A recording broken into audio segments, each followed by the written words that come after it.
Welcome to the show, guys. On the board behind me, we have two separate investors, a lowball cash investor, one trick pony, or a creative investor, lots of different options for the homeowner. I used to be this person for many, many years and my income was low. I became this person over here and my income went up.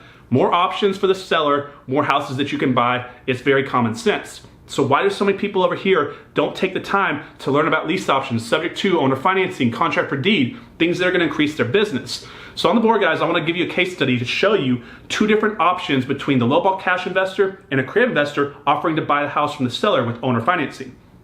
Both offers are gonna net the seller after closing $5,000 in their pocket.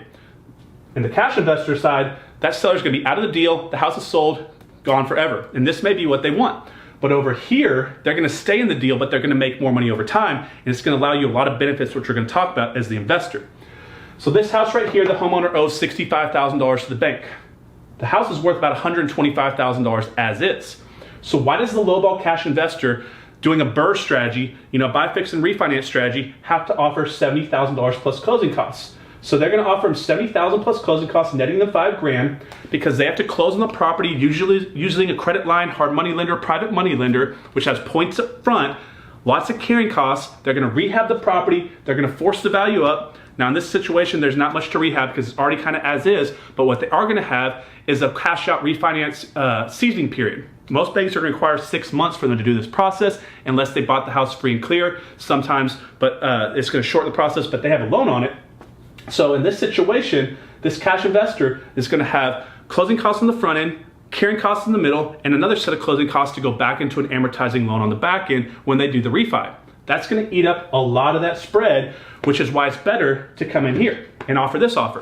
So what if I went to the homeowner behind you and said, okay, great, you got two different people offering you $70,000, that's gonna net you $5,000.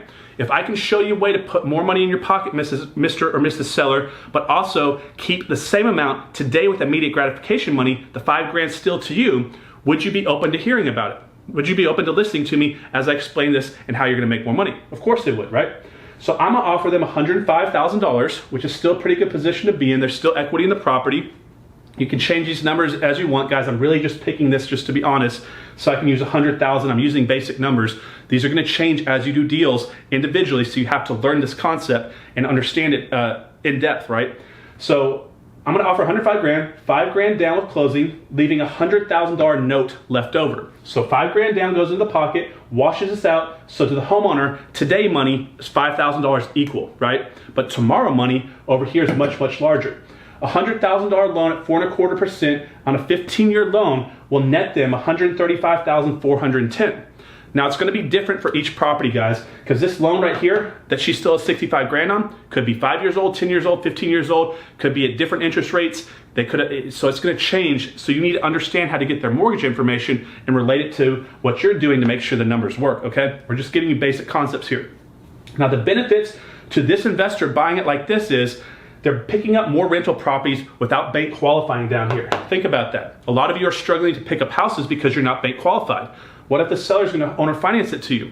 Same money basically out of pocket, $5,000 plus closing costs, but you're now into a rental property. You save less time in the deal, so you're gonna have less time. You're not gonna have to go through the process of the banks, both closings, carrying costs, all the middle part of the deal. You just go on finding the next deal. So you're gonna do more deals because you have less time in this one. Usually you're gonna have less cash in the deal too. Sometimes you may have more, but almost every time you're gonna have less. You're gonna avoid competition because how many people out here took the time to learn how to do this, right? So you're gonna avoid all these people because you're one of very few people that know this, and you're just gonna buy more houses. So it's ability for you to build your portfolio, build your equity without bank qualifying, as well as make this homeowner a lot more, because both are giving her $5,000 net today. This one, if she's okay with it, will stay in the deal for another 15 years, but I promise you this $135,410 is gonna be a lot more than what this is paid out, probably many, many tens of thousands of dollars, now depending on what the actual loan is, if that makes sense. So I hope you guys understand why we're not digging into deep in detail, because I'll explode too many people's heads. It'll be way too confusing. I'm just giving you an idea of why you need to understand how to buy houses from a homeowner with owner financing and be able to make this offer. Now what's cool is this person right here can still do this. So they can easily still do this offer, but this person right here cannot do this. And if you cannot do this, Why not? Why are you not learning how to do it? We have other videos on this channel, guys, talking about more in-depth breakdowns of this. We have a video on wrap mortgages. There's all sorts of videos in my channel, guys. Go back and search the archives. I promise you're gonna find these videos. It's gonna break these numbers down in detail, but this is what you need to do be able to do going forward, because you're losing money not knowing how to do it. Hope you liked the video, guys. Subscribe to the channel if you haven't done so. I'll see you here in a few days. Have a good day.